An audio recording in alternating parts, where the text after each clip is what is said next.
Hey, John. How are you, buddy?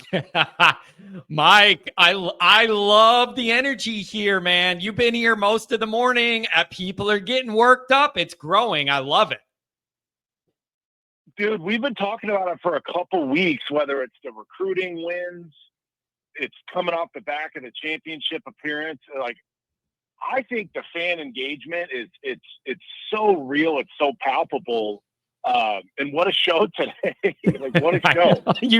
You never know what you're gonna get, man.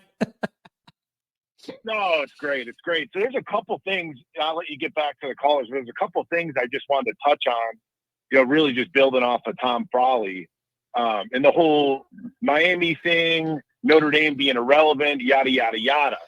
So just a couple thoughts. Like, Miami's always, and this even ties into sports betting, John, because I bet college football based off of culture, right? In Miami, their culture is the U, right? And at the same time, Notre Dame's irrelevant, right? It's like Miami's clinging to something that happened 25 years ago. Do you understand? Yep. So it's like they're still caught in the shadow of being the U, and all of these current teams and future teams have to somehow, I guess, stay a part of that. They can't create their own identity as a team. They're always going to have to look back to the Ed Reeds and the Warren Sapps, et cetera, right? I think that's problematic for a big-time football program, Yep. And you can't retroactively. The times change to where I don't even know if kids are built that way, where you could retroactively do the whole you thing the way you could in like the late 80s or whatever. Like, I don't even know if you can replicate that vibe again, but they've been trying for 30 years. That's what I'm saying. Yeah. So it's like there's a latent pressure to change your team's identity to fall in line with whatever the hell the U is supposed to be all about. So that's just one random thought. And again, if you want to say Notre Dame's irrelevant, fine, sure, right? Take your shots. But again, Miami's clinging to an identity from 25, 30 years ago. You were the cool kid in high school, right?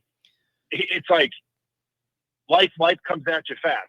So another thing, what is this offense going to look like, right? How do you gauge how long of a leash do you give these young quarterbacks going into this game? So I think it's important for people to remember the first couple series, it's going to, Coach Denbrock's going to be working off of a script, right? So I fully believe Denbrock is chomping at the bit to uncork this thing. I think he was frustrated all last year with Riley's, limitations in the passing game. He's alluded to this. I mean, he's had some strong words up at press conferences in terms of how frustrated he was with the offense last year. So I really think Denbach's chomping at the bit to air the thing out. The game flow is going to matter. I do think something we're going to see from our offense this year is play action. You saw in the spring game, there was a snap or two where Minchie was under center, which is fascinating to me because everything with modern college football, everything's out of the gun. So and you saw it on the film last year, John. Anybody that was watching the All-22 defenses absolutely were keying on Jeremiah Love last year. And then you factor in a little bit of play action, a little bit of under center quarterback. That only opens up those deep shots that we're all dying to see. So it's just one of those things I can envision it. And I'm really looking forward to seeing it. Yeah, man, it is. So much of this has to do with who those first two opponents are as well.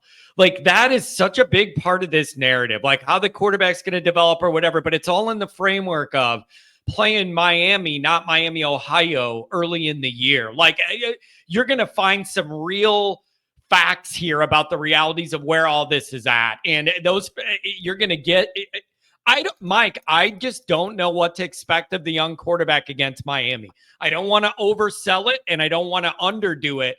I'm struggling to find the right line in my mind of what I'm looking for. Is it just no catastrophes or do you expect more than that? I don't know what's fair. Where's a fair bar to start here?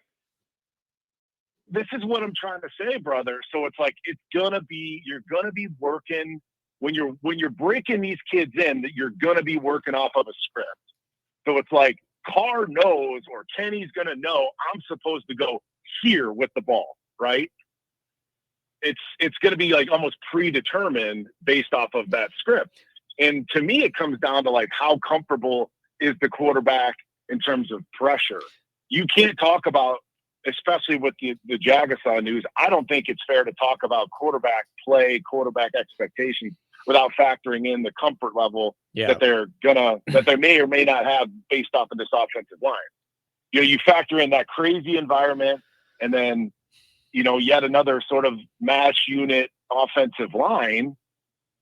That's where my eyes are going to be trained, is how much time, what is the level of comfort that these young quarterbacks are afforded by our latest, iteration of the offensive line. Yeah. And then is it a calculation for Gino and Denbrock to, when they're cooking up the game plan or those set plays, the first few drives or whatever it is, is it going to be what do we think this O-line could protect? Where do we think this quarterback is at when they draw up, how aggressive or not they want to be? What kind of chances they may want to take early or not?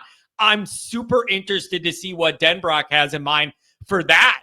Like, how aggressive is he going to be? Or is he going to try and protect Carr a little bit, or Minchie? Or are you going to let it rip a little bit, try and get some confidence early? Like, I'm super intrigued to see where they're envisioning this early in the year.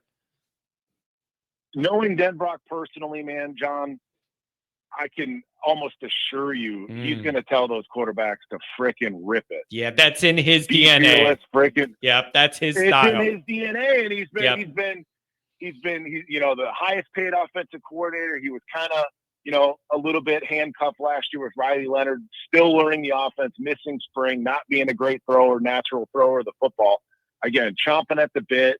I think he's going to encourage these kids to go out and rip it. I really do.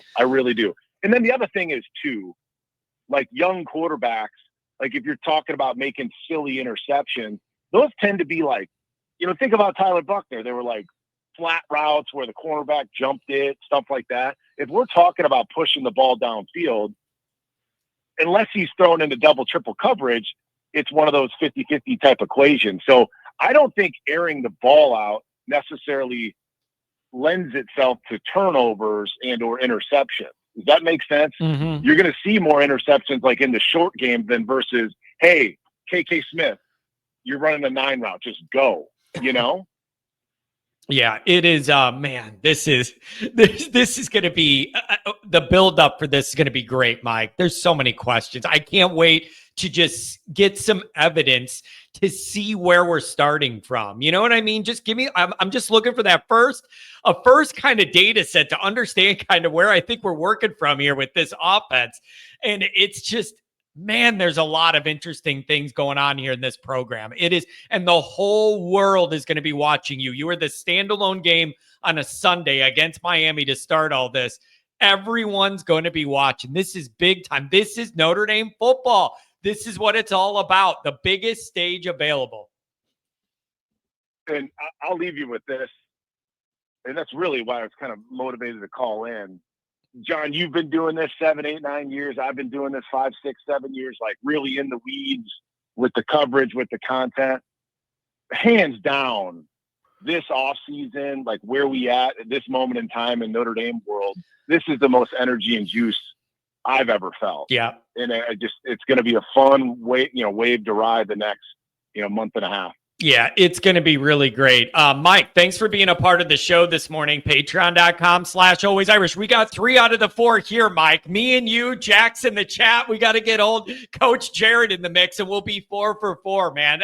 Link in the description, folks. We got a lot of exciting stuff planned. Mike, thanks a lot, man. Appreciate you dropping in. Thanks, John. Have fun. Well, I'll talk to you. Have a good one. Oh, man, it's great when we get I saw that 402, and I knew it had to be him. We don't get too many Nebraska calls, people. We don't get too many Nebraska calls. All right, you guys, that's going to be a good place to end the show there. I got to get going. I got some stuff to do. There's a couple more calls I'm not going to be able to get to, but they are folks who get in regularly, so I don't feel absolutely awful about it. Sorry about that. Got some things to do. I just love the energy, man. People care. And I just love how much people care about all this stuff. I genuinely do. Really kind of sizzling, man. This show is sizzling. It's getting, now look at this. Now we got Tim Hyde in here. What is it? We're just checking all the boxes, baby. Now we got Tim Hyde's beautiful hairline in here. It's who's going to get that Just for Men deal. And there's two guys up for the job, and it's Tim Hyde and it's Sam Hartman. And they got to compare hairlines and see. I don't know who's going to win it. I don't know who's going to win it. Oh, man. I love the energy. I love the debate. I love the trolling. I love our own people kind of going at it. But at the end of the day, we're all pulling from the same end of the Notre Dame rope, man. We're all pulling from the same end of the Notre Dame rope. I love the energy, you guys. I love the energy. If it's like this now, wait till 3 more weeks what it's going to be like. Thanks for the calls. Thanks for the donations. Thanks for the chats. I'm telling you, I love the vibes, man. Go Irish. Have a good day. Be good, everybody. Don't forget to check out the merchandise. The link is in the description. You can browse and carouse all the different Always Irish gear. Make sure you head over there and get something for the next tailgate. Thanks for being here.